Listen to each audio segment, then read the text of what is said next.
मुझे सब पता है तू क्या करना चाहता है। अरे अम्मी, क्या गलत कह दिया हमने? एक बात बताओ, अच्छा खासा लड़का है वो, खुद की चक्की है उसकी, खुश रखेगा हमारी रुबैया को, देख लेना। बहन की खुशी की इतनी फिक्र होती तो 50 साल के बुढ़े का रिश्ता न लेकर आता तू। अभी उसकी अम्मी जिंदा है उसका ख्याल रखने के लिए। अरे तो कब तक जिंदा? अरे अम्मी, समझने की कोशिश करो, घर के हालत पता है ना क्या है हमारे, देख नहीं सकती है वो। कोई लड़कों की लाइन नहीं लगने वाली यहाँ पे उसके लिए। देखना मैं उसका निकाह ना।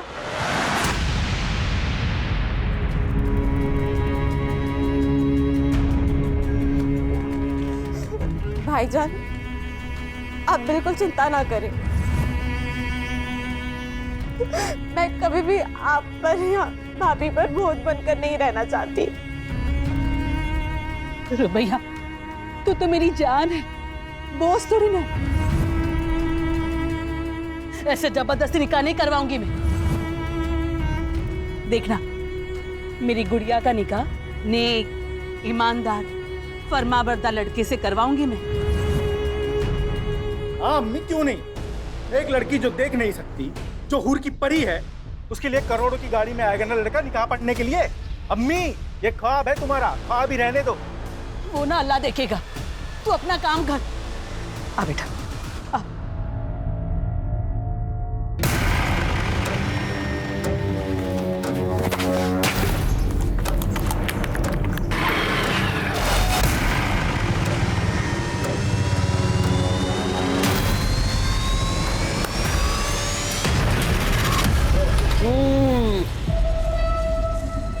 अरे होने वाले साले साहब, मसला कहाँ तक पहुंचा? आमिर भाई, बात ऐसी है कि अम्मी और रुबैया से बात की, लेकिन उन्होंने इनकार कर दिया। 50 साल के बुड्ढे के साथ तुम्हारी बहन का रिश्ता कैसे हो सकता है? यही ना? ये तुम लोगों ने अच्छा नहीं किया यूनुस। आमिर भाई, ऐसा है कि आप खामखामे नाराज हो रहे हैं। मैंने अपनी तरफ से पूरी कोशिश की जितनी कर सकता था। मैं अपनी बहन के साथ आपका जबरदस्ती निकाह नहीं पढ़वा सकता। चलता हूं मैं।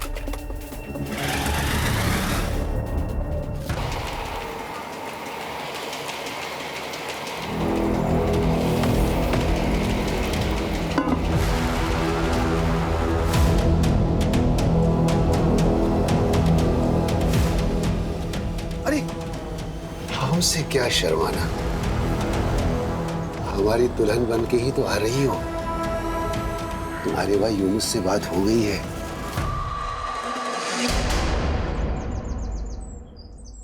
गुलरेज, कितना सुनना पड़ा हमको तुम्हारी वजह से, पता है? तो ऐसा काम करता ही क्यों है कि सुनना पड़े। गुलरेज, आ गई बुढ़िया। ए गुलरेज। अरे खानम, आओ आओ। सलाम वालेकुम। वालेकुम अस्सलाम, आओ बैठो।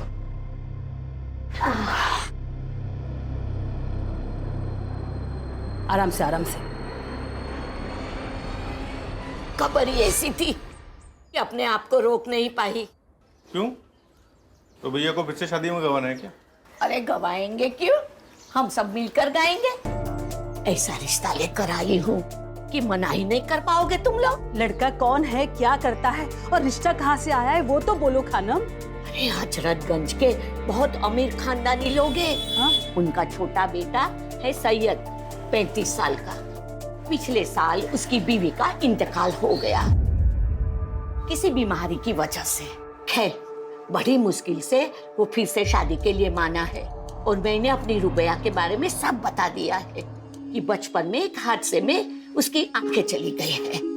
उन्हें कोई एतराज तो नहीं है ना कि रुबैया देख नहीं सकती? ना ना मेरी जान, उन लोगों को कोई इतराज नहीं है। रुबैया बेटा, अल्लाह ने मेरी सुन ली।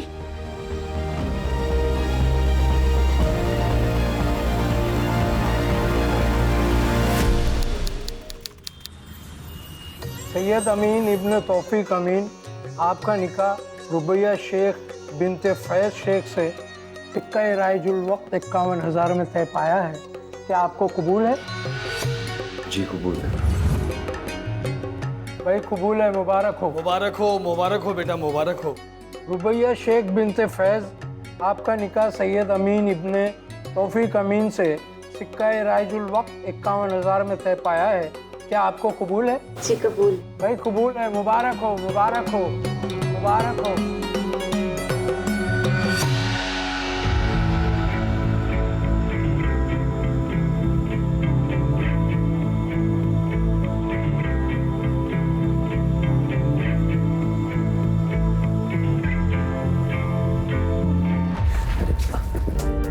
क्या कर रही हो?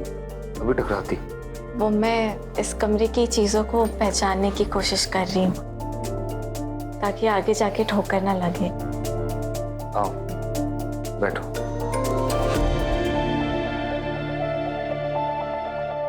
फंक्शन वगैरह से ना बहुत थक गए हो, नींद भी बहुत आ रही है। तुम्हें अगर फ्रेशन अप होना है तो तुम हो जाओ। हाँ?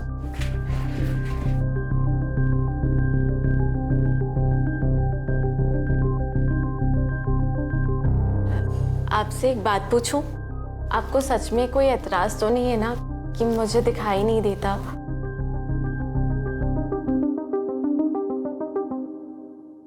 बिल्कुल सपनों की जैसी शादी थी हमारी। यकीन ही नहीं होता था कि ख्वाब है या हकीकत। बस सब कुछ हकीकत ही था। रुबैया, तुम शादी में बहुत खूबसूरत लग रही थी। हमीदा अम्मी हमें बहुत प्यार करती हैं। उन्होंने कभी इस बात का एहसास ही नहीं होने दिया कि हम देख नहीं सकते कि हम लाचार हैं। शाजिया भाभी जो दुलार हमें देती थी, वैसा तो कभी हमें अपनी सगी भाभी से भी नहीं मिला। अब्बू और जमील भाईजान वैसे तो हमसे ज्यादा बात नहीं करते, पर खाने की टेबल पर चुटकुले सुनाकर हमेशा हमें हंसाने की कोशिश करते हैं। लेकिन इन सब में सबसे ज्यादा प्यार और दुलार हमें अब्दुल मामू से मिलता है। जब भी आते हैं मेरे लिए गुड़ की बर्फी जरूर लाते हैं। हमारे शौहर सैयद एक नेकदिल इंसान है, कम बोलते हैं, पर मेरे लिए उनकी मोहब्बत हमें महसूस होती है। कुछ दिनों से शायद परेशान जान पड़ते हैं। उनकी अपने बिजनेस पार्टनर से कुछ कहा सुनी हुई है। अल्लाह से बस यही दुआ है कि सब ठीक हो जाए। सैयद, सैयद कहाँ चिपका बैठा भाड़ा? अरे क्या हुआ? हाँ? ये क्या तरीका है? तू मुझे मेरा तरीका मत समझा सक। एक मिनट केतन, केतन बेटा तुम घर में हो, इतना क्यों गुस्सा हो रहे हो? क्या बात? ये सब आप अपने बेटे से पूछिए। इसने मुझसे बिना पूछे कंपनी के अकाउंट से 5 करोड़ रुपए निकाले। वो पैसे मेरे। वो पैसे मेरे हैं, मैंने निकाल लिए। क्या करेगा अभी तू? चल निकल, चल चल चल। पैसे अपनी अखबार मत करा। मुझे मेरे पैसे चाहिए वरना क्या? वरना तुम्हारा और तुम्हारी बीबी का राज सबको बता देंगे।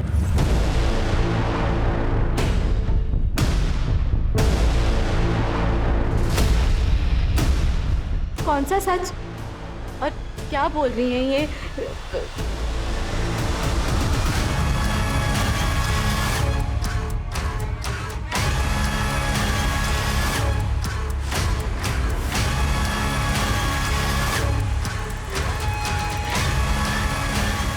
अम्मी, ये केतन कौन से राज के बारे में बात कर रहे थे?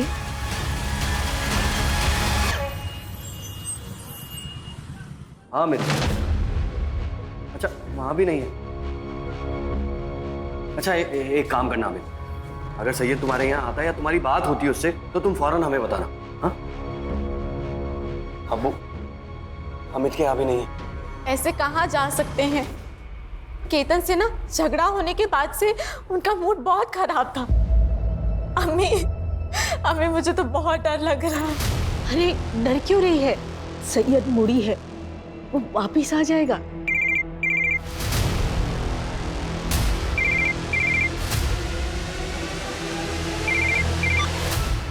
हेलो साहब मैं दामोदर साहब, फैक्ट्री का वॉचमैन। सैयद साहब यहाँ पे खून मिलत मत पड़े साहब। क्या? ए साहब साहब सैयद साहब ये देखिए साहब, ये देखिए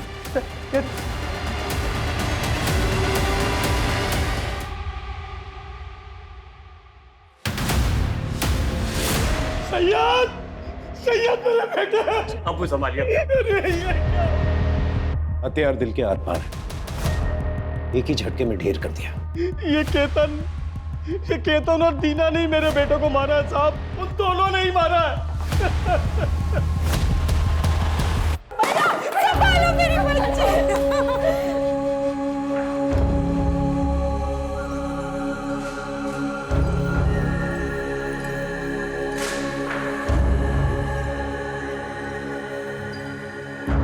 कुछ रोज पहले केतन आया था दीना के साथ मेरे घर पर। उसने सैयद को धमकी दी थी कि अगर सैयद ने उसके पैसे वापस नहीं किए तो पता नहीं सैयद का कौन सा राज खोल देगा वो। मुझे मेरे पैसे चाहिए वरना क्या? वरना तुम्हारा और तुम्हारी बीबी का राज सबको बता देंगे। किस राज की बात कर रहा था, हमें कुछ समझ ही नहीं आया।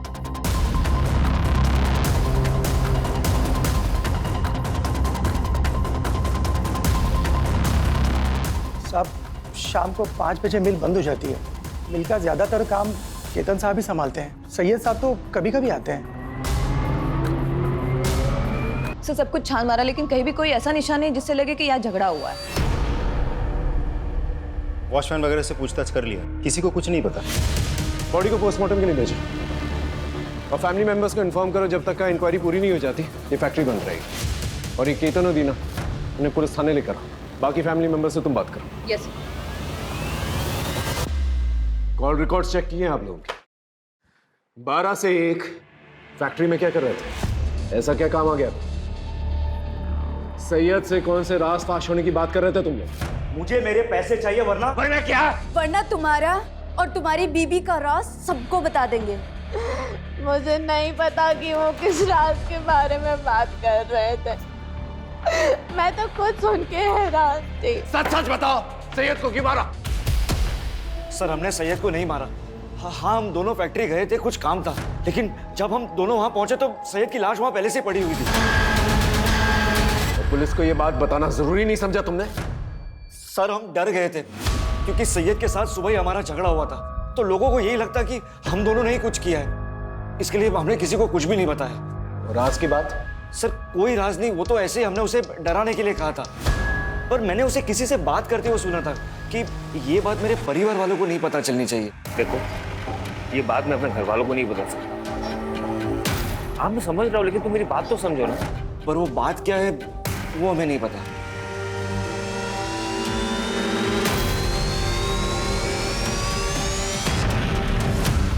सैयद का फोन रात के 8 बजे बंद हुआ था लालगंज एरिया के आसपास, और सैयद के ऑटोप्सी रिपोर्ट के मुताबिक उसका खून हुआ रात के 9 बजे के आसपास। लेकिन सर, केतन और दीना तो रात के 12 बजे आए थे फैक्ट्री में। सर, ऐसा भी तो हो सकता है मारा कहीं और हो और बॉडी डंप करने यहाँ फैक्ट्री में आए हो। इतनी बड़ी बेवकूफ़ी वो नहीं कर सकते, क्योंकि वो जानते हैं अगर बॉडी मिल में मिलेगी तो सबसे पहले पूछताछ होनी चाहिए। लेकिन सर, मुझे ये समझ में नहीं आ रहा है कि सैयद के बारे में केतन ऐसा क्या जानता है जो हमसे शेयर नहीं करना चाह रहा है। एक काम करो अंकिता, रुबैया से जाके दोबारा पूछताछ करो, हो सकता है कोई इन्फॉर्मेशन निकले। Okay sir. अम्मी, अम्मी कहाँ है आप? अब्दुल मामा, शाजिया भाभी, हमें आपको कुछ बताना है, आप यकीन नहीं करेंगे। क्या हुआ रुबैया? जल्दी आए। क्या हुआ बेटा? अम्मी, सैयद जिंदा है। वो कल रात मुझसे मिलने आए थे। ऐसी बातें करके क्यों हमारा दिल जलाना चाहती हो रुबैया? रुबैया की बातों पर ध्यान मत दो, वो अभी होश में नहीं। नहीं अबू, मैं सच कह रही हूँ। सैयद जिंदा है, वो कल रात को मुझसे मिलने आए थे। हाँ हाँ बेटी, हाँ बच्ची, समझ रहा हूँ मैं। तुमसे बहुत प्यार करती थी, इसीलिए तुझे ऐसा लग रहा है। नहीं, आप लोग मेरे बात का यकीन क्यों नहीं कर रहे? सैयद जिंदा है, मैं सच कह रही हूँ, मेरे सैयद जिंदा है।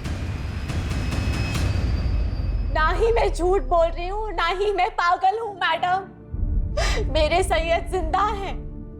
वो रात को मुझसे मिलने आए थे और देखना आज भी आएंगे। आपको जल्दी मेरी बातों पे यकीन हो जाएगा। मेरे सैयद जिंदा है। अब मैं इसे कैसे यकीन दिलाऊं कि इसका सैयद अब इस दुनिया में नहीं? देखिए, मैं समझ सकती हूँ कि पति के जाने का इन पर गहरा असर हुआ है। आप जल्दी इन्हें अच्छे से थेरेपिस्ट को दिखाइए। सैयद,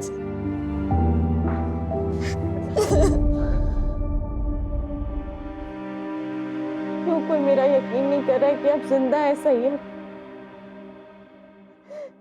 कहीं ये मेरी कोई गलतफहमी तो नहीं? नहीं, मैंने महसूस किया है आपको। मुझे सबको साबित करना ही होगा कि आप जिंदा हैं।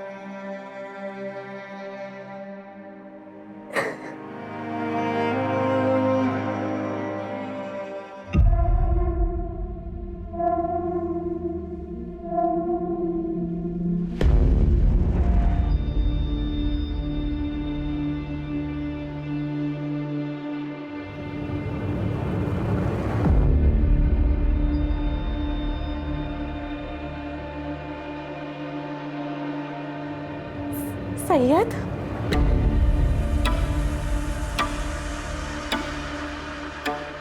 सैयद तुम आ गए?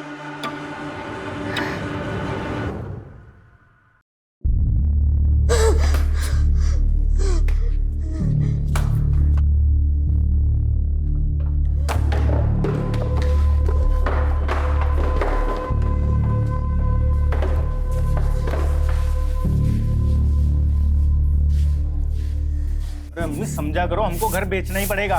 नहीं बेचेंगे ना तो खाने के भी लाले पड़ जाएंगे। दुकान बंद हो गई है तो दूसरा काम कब मिलेगा उसका कुछ पता नहीं है। रुबैया का फोन है। हाँ रुबैया, बोल मेरी बच्ची, तू ठीक है ना? अम्मी, मैं आप लोगों के यहाँ पे थोड़े दिन हरदोई रहना आना चाहती हूँ। यूनुस भाई को कहिए ना कि मुझे लेने आएंगे। हम नहीं जाएंगे, लखनऊ से वापस आने में पूरा दिन चला जाता है हमारा। कोई बात नहीं, मैं खुद ही आ जाऊंगी। आप उस यूनुस भाई को कहिए ना कि मुझे बस स्टॉप पे लेने आ जाए। मैं 10 बजे की बस पे बैठ के ना 12:30 बजे तक पहुंच जाऊंगी। हाँ बेटा, लेने आ जाएगा। हाँ तू आजा बेटा, चले जाना। ऐसे अचानक जाना है तुम्हें? क्या हुआ? सब ठीक तो है ना? हाँ, सब ठीक है। बस मुझे मेरी अम्मी की याद आ रही है। मैं समझ सकती हूँ, अब्दुल मामू अभी आने ही वाले होंगे, वो तुम्हें छोड़ देंगे। नहीं, आप टेंशन ना लें। मैंने भाभी से कहकर कार बुक करा दी है। मैं खुद ही चली जाऊंगी।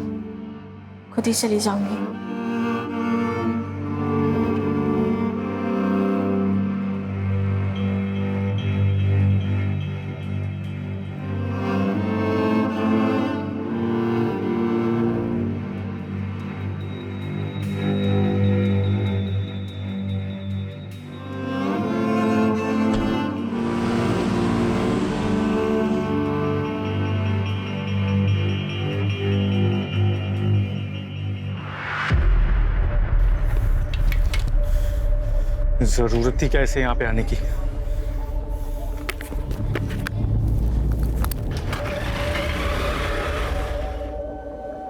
आ जाओ हरदोई, चलो जल्दी।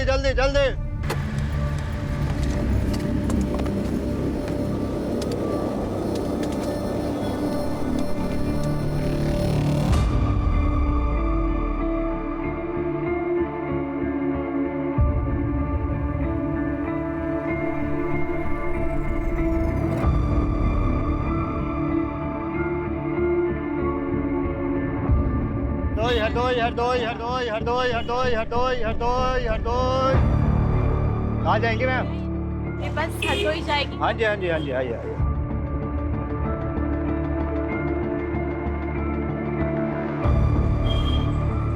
चलिए आराम से।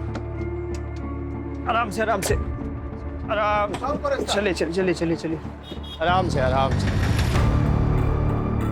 एक सेकंड, आगे आइए, यहाँ बैठिए। हाँ चलिए अंदर की तरफ। हाँ बैठ जाइए, मैं आपका सामान यहीं रख देता हूँ, ठीक है? चलो भाई, बैठ गए सब लोग? अपना सामान रख लो ठीक से, ठीक?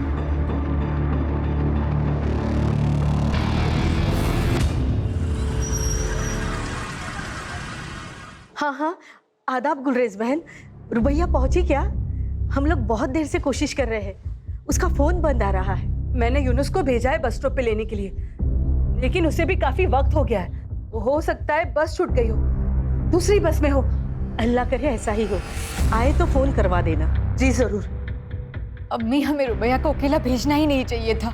अम्मी, अरे हम तो कब से बस स्टॉप पे खड़े होकर रुबैया को ढूंढ रहे हैं घंटों से, वो कहीं मिली नहीं। ना वो 10 बजे वाली बस में थी, ना वो 2 बजे वाली बस में। अम्मी, हमको लग रहा है रुबैया हरदोई पहुंची नहीं है।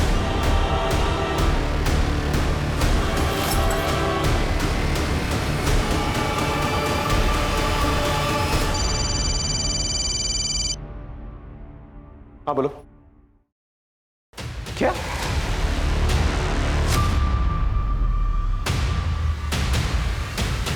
रुबैया मिसिंग? कहाँ चली गई मेरी बच्ची? पता नहीं क्यों उसे यकीन था कि सैयद जिंदा है और वो उसे रात में मिलने आता है। मुझे लगता है कि शायद इसीलिए मेरे पास आना चाहती थी, ताकि उसके ससुराल वाले को ये ना लगे कि उसकी दिमागी हालत ठीक नहीं है। मैंने कभी उसे ये सब नहीं कहा। अच्छा, एक बात बताइए, सैयद और रुबैया के आपसी रिश्ते कैसे थे? मेरा मतलब है, उन दोनों में सब कुछ ठीक ठाक चल रहा था? सर, दोनों के बीच के रिश्ते बड़े अजीब थे। सैयद रुबैया से हमेशा एक दूरी बनाए रखता था, कभी बात भी नहीं करता था उससे। पर रुबैया हमेशा कहती थी कि कमरे में वो बड़े प्यार से रहता है। सर, मुझे ये बात बड़ी अजीब लगती थी।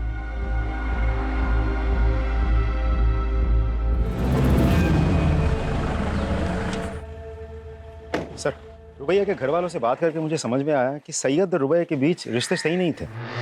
मुझे ऐसा लगता है कि सैयद के मर्डर के साथ रुबैया के गायब होने का कुछ तो कनेक्शन है।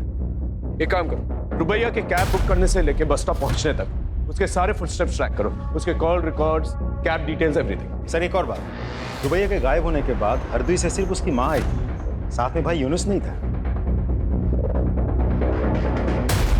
बहन गायब है और भाई को फिक्र तक नहीं। उठा के लेके आओ सब। यूनुस शेख, तो तुम्हें पूरा यकीन है हरदोई स्टेशन गए थे अपनी बहन रुबैया को लेने के लिए? सर, मैं गया था सर। मैं बस स्टॉप पे पहुंच गया था, यही कोई 12 के करीब सर। मैंने तो अगली बस का भी इंतजार किया, तब मुझे लग रहा वो पहुंची नहीं स्टेशन पे। कैसे गए थे वहां पर? बाइक से गया था सर मैं। तुम्हारा जो हरदोई का घर है और बस स्टॉप है कितनी दूरी पे, तो किस रास्ते से गए थे?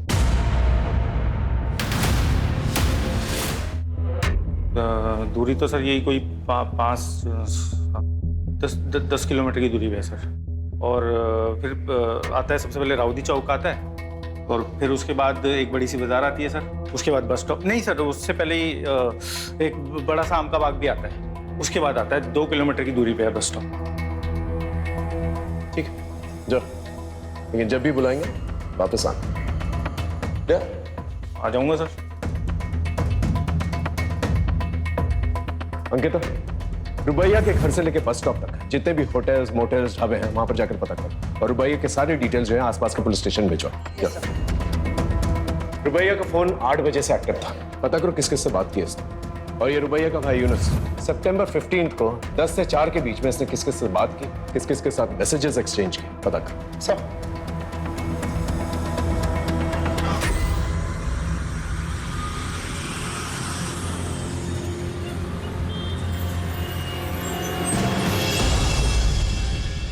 रुबैया को छोड़ने के 3 दिन के बाद तू काम पर लौटा है। आता 3 दिन तक। और रुबैया कहां पर है? बोल। कौन रुबैया? ये गांव गया था, बाप बीमार है, आप फोन करके पता कर लो। और रही इस लड़की की बात, मैंने उसको बस में छोड़ा, वो बस में बैठी और मैं वहां से चला गया। तूने उसे बस में बैठते हुए देखा था? साहब, मैडम को दिखाई नहीं देता था, इसलिए वहां पे तब तक मैं रुका रहा जब तक वो बस में बैठ नहीं गई। वो खिड़की की तरफ बैठी थी। लेकिन साहब, आप लोग मुझसे क्यों पूछ रहे हैं ये सब? मैंने कुछ नहीं किया।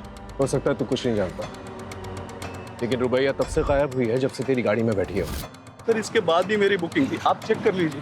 जब तक का ये केस सॉल्व नहीं हो जाता ना, तेरी ये गाड़ी जो है ना तुम्हारी कस्टडी में रहेगी। जा, और शहर छोड़कर जाने की कोशिश मत करना।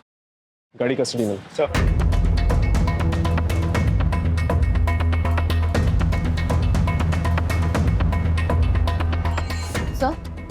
सर हमने लोकल पुलिस स्टेशन से पूछताछ की, लेकिन रुबैया अमीन ने किसी भी होटल में चेक इन नहीं किया है सर हमने सीसीटीवी फुटेज भी चेक किए और यहाँ तक मॉर्ग जाकर उसके कदकाठी के डेड बॉडीज भी चेक किए सर, लेकिन रुबैया का कहीं कुछ पता नहीं चला। तो आखिर ये रुपया हरदोई बस स्टॉप से गई कहाँ?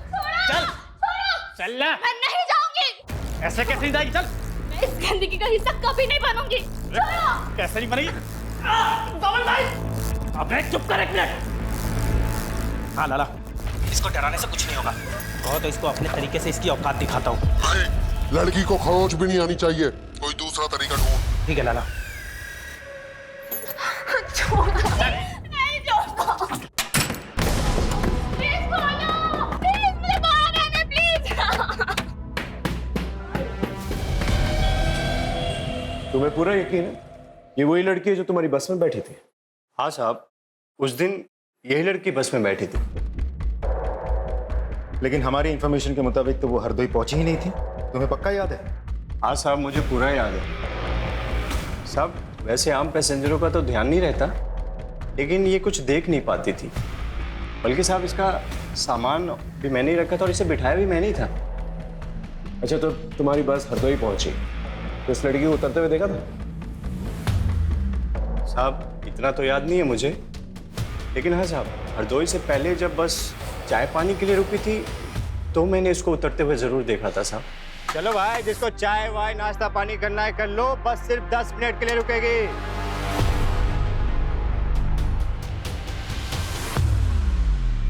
अच्छा, इस लड़की को दोबारा बस पे चढ़ते हुए देखा था आपने? हाँ सर, हमने देखा था।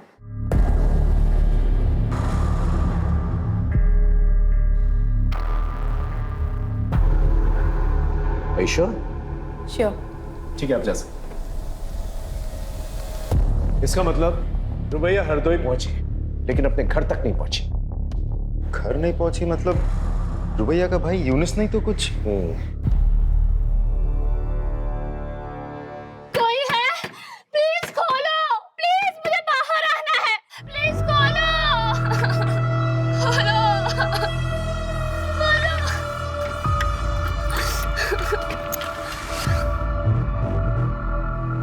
आज कस्टमर लेकर आ रहा हूँ, जरा से भी चालाकी करने की कोशिश की ना। तुम लोग जो बोलोगे वो मैं करूंगी। मेरी हालत इसकी तरह मत करना प्लीज।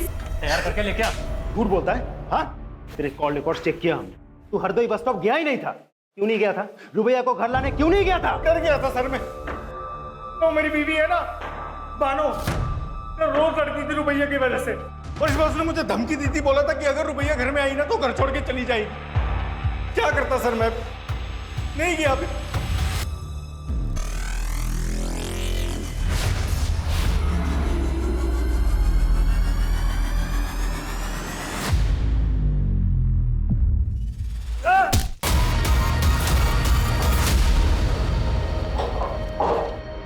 लाला, ऐसा भाग गई। आयशा जिंदा नहीं बचनी चाहिए। मेरे फोन का इंतजार करो, दूसरी को भी ठिकाने लगाना है। ठीक है लाला।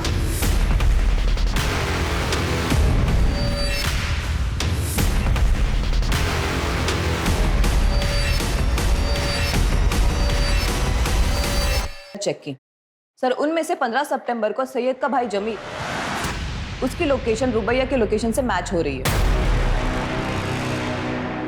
राजीव, इस जमील को उठा के लेके आओ।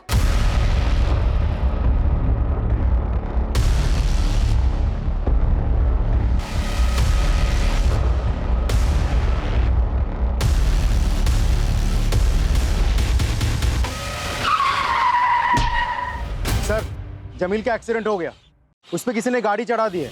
क्या? जमील?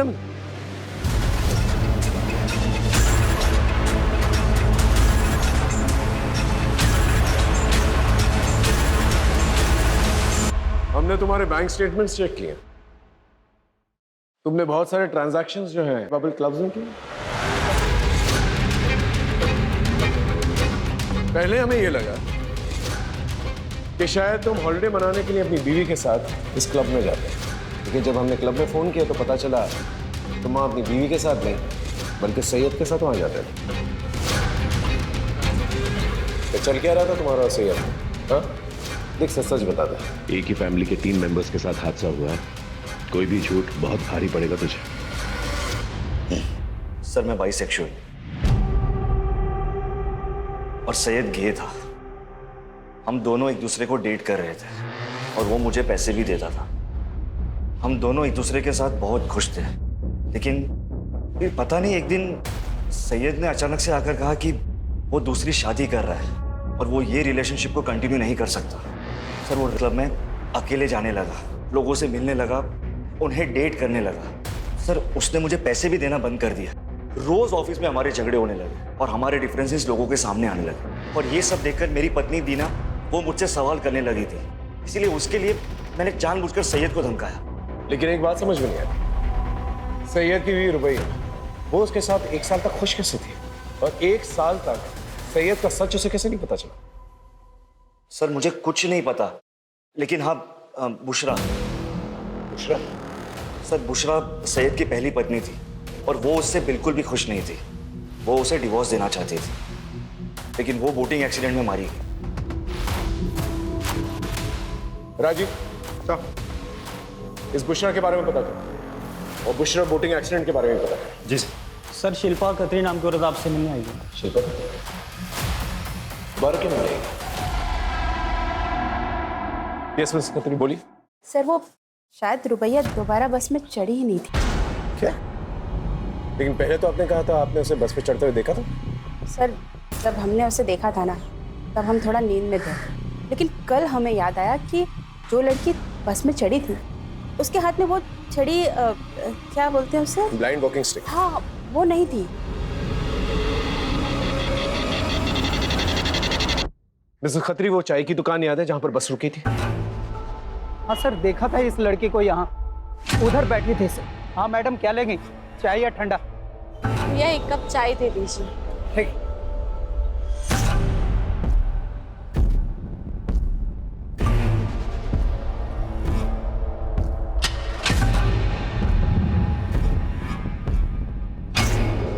तो तुम कह रहे हो एक आदमी आया था उससे मिलने के लिए, फोन पे उससे बात करवाई और वो लड़की उसके साथ चली गई? जी सर। उस आदमी की शक्ल याद है? नहीं सर, शक्ल तो नहीं याद है, लेकिन हाँ सर उसकी काली काली दाढ़ी थी और यही बैठा हुआ था सर। और उधर दूर में एक ब्लू कलर की बहुत बड़ी गाड़ी थी सर। ये आदमी लड़की को गाड़ी में लेकर गया, उसमें 2 लोग बैठे हुए थे और गाड़ी चली गई सर। ठीक है, थैंक यू। सर रुबैया जिसके भी साथ गई अपने भरोसे से गई है। नहीं, उसने उस पर भरोसा नहीं किया जिसके साथ गई, उसने उस पर भरोसा किया जिससे उसने फोन पर बात की। वो हरदोई अपनी अम्मी के घर पहुंचना चाहती थी। अपनी अम्मी को शायद कुछ बताना चाहती थी, लेकिन वो हरदोई पहुंच नहीं पाई। 15 सितंबर को जो ब्लू गाड़ी के बारे में बता रहा था, ये टोल प्लाजा जाके उसके बारे में पता करो।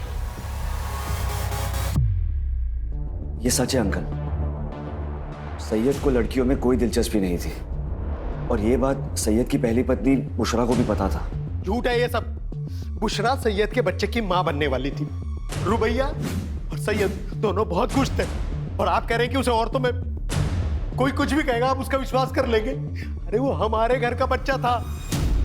इस बूढ़े ने 2 जवान बेटे खोए हैं साहब। ऐसे वक्त में तो इस घर में इस तरह की बेहुदा बातें मत कीजिए आप। और कोई है जो हम सबको एक एक करके मारना चाहता है, उसे जाकर ढूंढिए आप। पता नहीं हमारी बच्ची रुबैया किस हाल में है, पता नहीं वो जिंदा है भी कि नहीं। सूरजपुर के टोल प्लाजा का सीसीटीवी फुटेज आ गया और फ्रंट सीट पर बैठे 2 आदमियों का चेहरा दिख रहा है। कौन है ये लोग?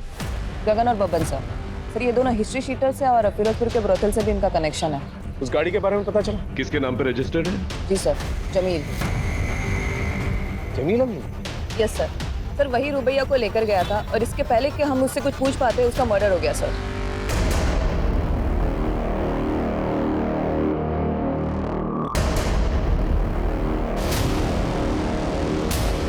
Hello police station. इसकी सांसें तो चल रही, इसको हॉस्पिटल लेके चलना होगा। एक और लाश।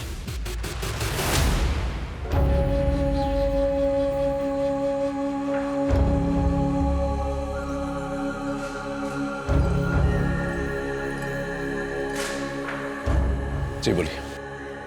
विक्टिम की मौत गला काटने से हुई है। बॉडी को 48 आवर्स हो चुका है। और इसके साथ एक और जो लड़की की बॉडी आई थी जो बच गई, लेकिन दुख इस बात का ज्यादा है कि विक्टिम प्रेग्नेंट थी। प्रेग्नेंट?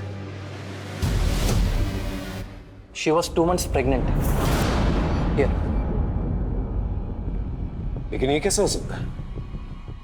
इसके पति को मरे हुए तो 3 महीने हो चुके हैं। सैयद जिंदा है, वो कल रात को मुझसे मिलने आए थे।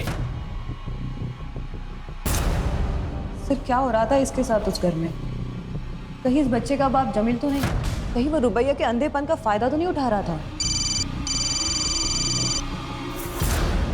हाँ बोलो। सर, जमील के आदमी बब्बन और गगन का पता चल गया है। उन दोनों की लोकेशन गवर्नमेंट हॉस्पिटल की है, जहां आयशा का इलाज चल रहा है।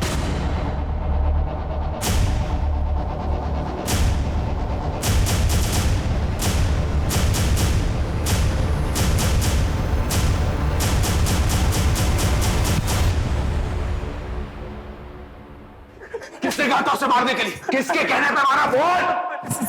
सर हम तो दल्ले सर, कोटे पे लड़कियों का सौदा करते। ऐसा वहां से भाग गई थी, बहुत साड़ी बनती थी सर।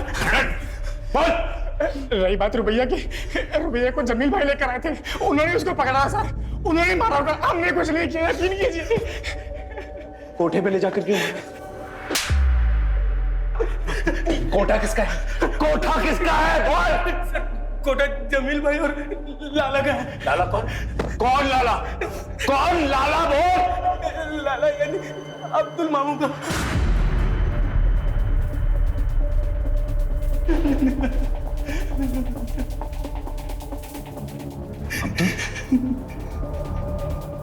लेकिन अब्दुल तो रुबैया को अपनी बेटी मानता था, और जमील और सैयद उसके अपने भांजे थे। वो अपनी बहन के बच्चों के साथ ऐसा कैसे कर सकता है?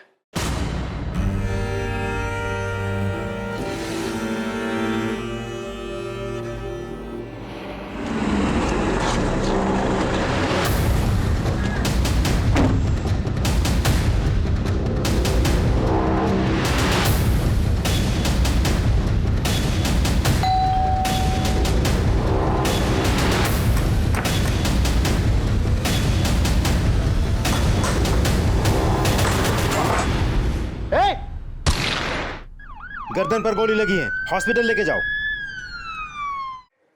सर लेकिन अब्दुल ये सब करेगा ही क्यों? और इन सब में जमील कैसे फंस गया? सर, क्या चल रहा है मुझे कुछ समझ में नहीं आ रहा है, अजीब पहेली है। सैयद की पहली बीवी बुशरा, वो भी प्रेग्नेंट थी ना सर, और उसकी मौत बोटिंग एक्सीडेंट में हुई थी। सबका जवाब हमें इशारों में मिलेगा। सर, सन 2020 में भी भूषण अमीन ने अपने पति और ससुर के खिलाफ रिपोर्ट लगाई थी। ये देखिए रिपोर्ट। सैयद के खिलाफ तो कंप्लेन समझ में आती है, लेकिन तौफीक अमीन के खिलाफ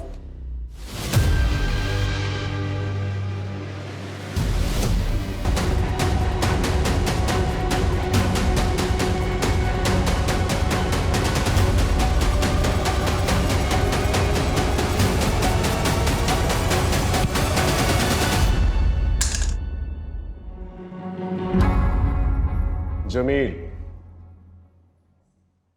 अब्दुल और हमीदा, तुम लोग तो सिर्फ प्यादे हो। असली वजीर तो आप। 2020 में सैयद की पहली बीवी बुशरा, वो उसे छोड़कर हरियाणा जा रही थी। वो प्रेग्नेंट थी। कैसे? मैं नहीं चाहता था कि हमारे परिवार की सच्चाई बाहर वालों को पता चले। हमारे अपने खून, हमारे अपने छोटे बेटे सैयद को लड़कियों में कोई दिलचस्पी नहीं है। मैं चाहता था कि वो एक अच्छी सी लड़की के साथ निकाह करके इज्जतदार जिंदगी बसर करे, इसलिए मैंने बुशरा के साथ उसका निकाह करवाया। लेकिन नहीं, सैयद का दिमाग नहीं बदला, और एक दिन जिस बात का डर था वही हुआ। बुशरा को सच्चाई पता चल गई। उसने ठान लिया कि दुनिया को वो सच्चाई बता देगी। मैं कैसे होने देता ये सब? अबू मुझे मेरे भाई से बात करनी है। मैं घर चली जाऊंगी। अबू खुदा के लिए मुझे यहाँ से जाने दीजिए। ताकि तू हमारे खानदान का नाम बदनाम कर सके। पर मैं तेरा वो हाल करूंगा कि तू यहाँ से जाने लायक नहीं रहेगी। चल चल बुशरा चुपचाप सब कुछ सहती रही, लेकिन अचानक एक दिन वो भाग गई और वहां जाकर उसने मेरे और सईद के खिलाफ पुलिस स्टेशन में रिपोर्ट लिखवा दी। इसलिए बुशरा को तो रास्ते से हटाना ही था।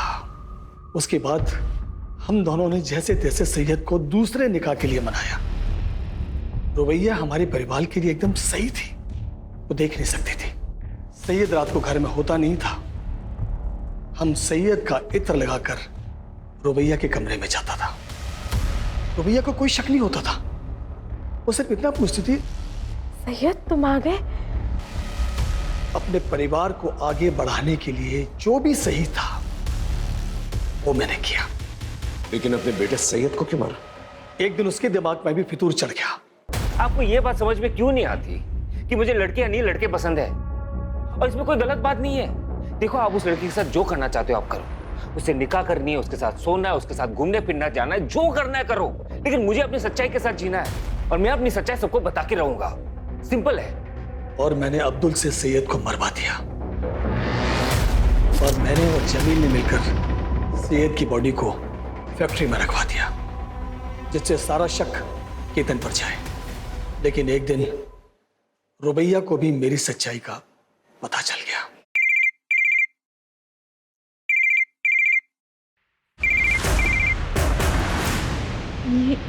ये रिंगटोन तो अब्बू की फोन की है। अब्बू? और सैयद के मरने के बाद भी मैं ही था वो जिसे वो सैयद समझ रही थी। उसके बाद मैंने जमील को रुबैया के पीछे लगा दिया। हमारे अब्बू ने जो तुम्हारे साथ किया उसके लिए हम बहुत शर्मिंदा है रुबैया। अच्छा रुबैया, तुम हमारे साथ चलो, बस में जाना तुम्हारी जान के लिए खतरा है। और ये अब्दुल मामू भी तुमसे बात करना चाह रहे थे। हेलो मामू, मामू अब्बू। अब बेटा तौफीक ने तुम्हारे साथ इतनी जलील हरकत की मुझे पता चल गया है। तुम एक काम करो, जमील के साथ यहाँ चली आओ। ठीक है। और अब्दुल से कहा कि रुबैया को भी मार दो। माफ कर देना मेरी बच्ची, अगर तौफीक का कर्जा मुझ पर नहीं होता तो मैं ये कभी नहीं करता। मैंने जो कुछ भी किया अपने खानदान की इज्जत बचाने के लिए किया। तूने जो कुछ भी किया है ना, अपने खानदान की इज्जत बचाने के लिए नहीं किया, बल्कि इसलिए किया कि तू बहुत ही घटिया इंसान है। अपने बेटे की दोनों बीवियों का रेप किया है और मर्डर किया तूने। अब अपनी ये इज्जत लेकर सारी जिंदगी ना जेल में सड़ना।